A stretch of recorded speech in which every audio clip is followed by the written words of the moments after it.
Operation Lorelie by William P. Salton. It was a new time, and a vast new war of complete and awful annihilation. Yet some things never change, and as in ancient times, Ulysses walked again, brave and unconquerable, and again the sirens wove their deadly spell with a smile and a song. They came like monsters, rather than men, into the vast ruin of what had once been a great city. They walked carefully, side by side, speaking to each other by radio, as though they were in deep space rather than upon solid ground. The winding way they followed through the ruins was marked by blurred footsteps in the dust, and the two men, clumsy in their bulky suits, found the going difficult. They stopped, and one of them held out an instrument. He studied the dial. All clear. And both men removed their helmets. They wiped sweat from their faces and glanced at each other. The blond man said, "The air is okay, Jarvis. Everything seems all right. I don't get it." Jarvis, his dark eyes wary, scowled as he looked about. "It seems all right, but we know it isn't. It can't be." "I'm shucking this suit." "Don't be a fool, Mark." "But the dial read clear, man. And we know nobody is going to shoot us. All life had to be wiped out." "How about minor power installations?" Jarvis took a chocolate bar from his pocket, sat down on a piece of broken rubble, and began to eat. "You're too careless. Far too careless, Mark." Mark laughed. "You've always been cautious enough for both of us. Got me out of plenty of scrapes back in school, too. Don't think I've forgotten." Affection warmed his blue eyes as they rested on the face of his friend. Okay, but what happened to them? Where did they go?" Jarvis took nervous bites from his second chocolate bar. Then he, too, peeled off his suit. He sniffed the air distrustfully as he wiggled his shoulders to free them from the clinging damp shirt. Then he took a few experimental steps forward. "Seems all right, Mark. But how do you explain about Hank and Garland? Never were two more careful guys. Probably a simple miscalculation, or an accident. We know it couldn't have been enemy action. Tests proved conclusively that we wiped them out, to a man." He took deep gulps of air into his lungs and stretched like a cat. "We'll find out soon enough. Boy, I feel great." They deflated and folded their safety suits and added the bundles to the other equipment on their backs. Then, with their instruments held before them, they probed their way into the twisted wreckage, still following the faint, dust-filled footprints. Bent and rusted girders rose on all sides like the bones of prehistoric monsters. Nothing stirred. The dust lay ages thick on everything. "Gives you the spooks, doesn't it?" Jarvis was still tense, poised to respond to the first signal of danger. "Feels like we're the last men alive." "Funny about Hank and Garland. There's nothing here to harm anyone." Jarvis looked at his watch. "Better contact HQ for instructions." The two stepped off the path into the shade of a grotesque chunk of broken masonry.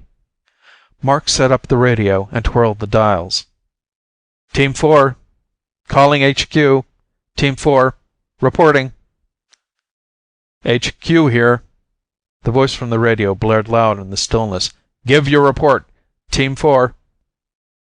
Looks like nothing's moved here in 1,000 years. Safe as a baby's dream. Rock solid. Air morning pure. But," he hesitated, trying not to sound like a scared schoolboy, "no sign of Team 3, or of Teams 1 and 2 either. Over." "Look here, Team 4, it's your job to find out. The Earth didn't just swallow them. Final report from each team placed them well within the city. It's been 10 days since the last contact. Probe every inch of the place. Right. But be careful. We can't afford to lose any more men. Roger. Roger. There was only one way now. Ahead. It lay clearly marked.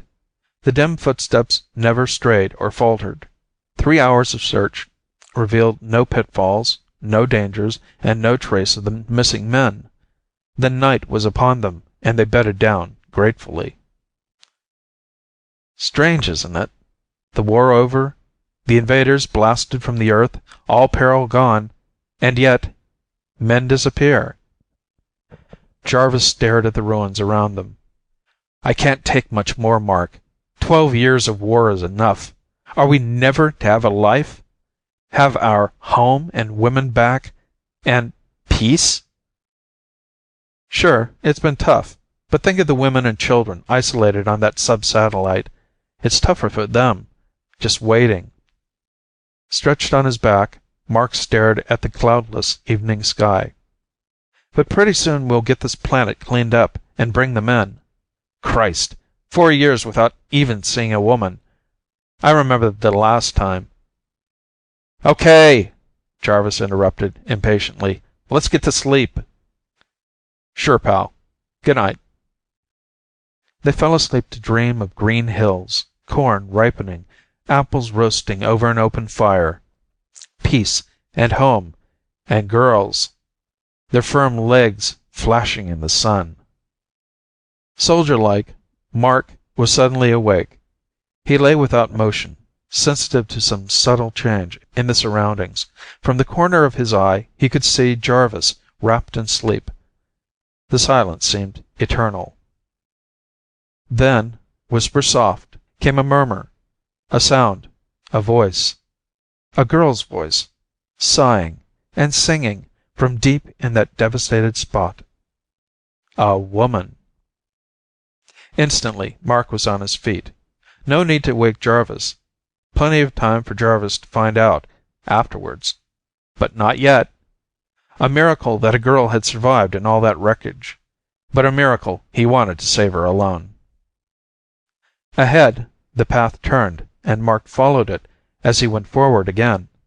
Downhill, between the massed walls of rubble. Now the voice swelled, a melancholy song. Well, she won't be melancholy for long, Mark thought. Her solitary ordeal was over. Mark! Jarvis stood up on an upturned lintel 10 feet above Mark's head. As Mark jerked to a stop at the cry, Jarvis jumped into his path. You fool! Don't you know it's a trap? So that's how you want to play it. The noble friend protecting me from myself. He slammed a fist into the side of Jarvis's head. Well, I won't bite. She's mine. I found her. In silence, in the narrow passage between the rocks, the two fought. Suddenly, above the sound of fist on flesh, came the voice of the girl again, clear, young. She is there, thought Jarvis. He could almost taste her lips on his. The sensation came as a shock. How did he know? He'd never had a woman. That's what came from listening to the tales of Mark's exploits with women. Now he had to have that girl. The mounting tension of the fighting snapped something in Jarvis's seething mind. Danger, friendship, duty all meant nothing.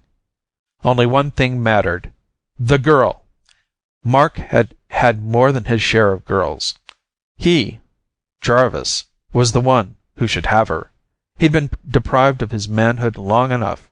His frenzied brain hunted a trick to gain his ends. Mark's superior strength began to force Jarvis to give ground. Then a final blow sent him reeling. He reached out to break his fall. His hand closed on a rock. He threw it. Mark crashed to the ground, his knee smashed, his leg useless. Then the tomb stillness of the dead city took over. The dust settled slowly. Mark came to his feet. Jarvis was gone. Dragging his useless leg, Mark forced himself to crawl forward. Jarvis had to be stopped. Ahead, a shadow moved, and for a moment the moon threw the silhouette of a man against a cavernous opening in the debris. "Jarvis!" An electric flash shattered the darkness. The jagged teeth of the bolt spit tongues of fire. Cordite mingled with a raw, nauseant, revolting smell of scorched flesh and hair. The figure tottered and fell into the black mouth of the cave. Then, as the flame faded, it lit up small bundles of charred bones near the fallen body. There was a whir and a click of mechanism.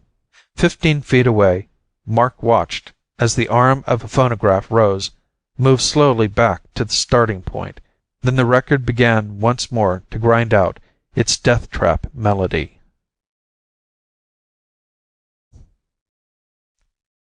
End of Operation Lorelie by William P. Salton.